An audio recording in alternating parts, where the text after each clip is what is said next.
laying down on the floor. Now, at first that seems funny because people think, well, what's the big deal? You're just laying down on the ground.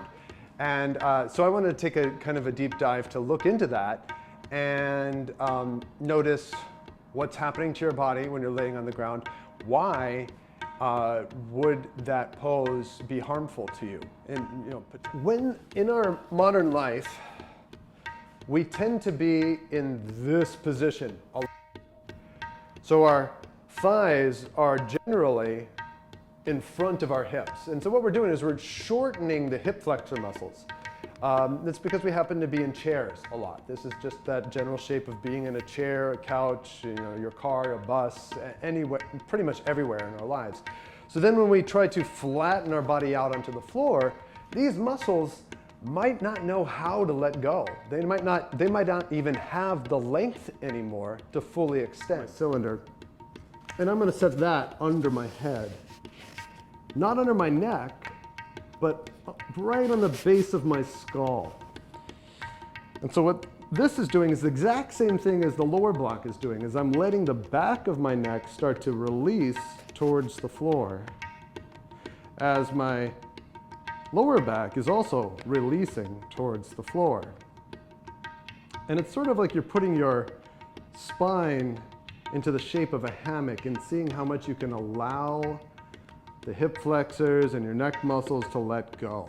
Drop the chin, ribs down, and ramp your head back and up. And do that a few times. Chin down, ribs down, and ramp the head back and up. Now here we go. And then maintain the same shape of the spine as you hinge at your hip and tilt forward.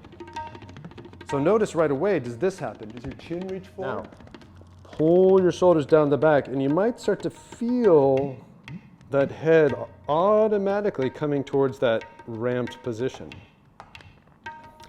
From here, as we're stretching the calf, spreading out the shoulder blades, ramping the head, hinge at the hip. Push your butt backwards just to find a little stretch in the back of the thighs. And then hold that there for a few seconds. The head's ramped, tailbone is up, the ribs are ramped up into place, chest is high. And think length now, your tailbone reaching to the wall behind you, the very top of the head reaching to the wall in front of you. This is the psoas release. And what I'm looking at and trying to find here is the ability to let these bottom ribs sink towards the floor.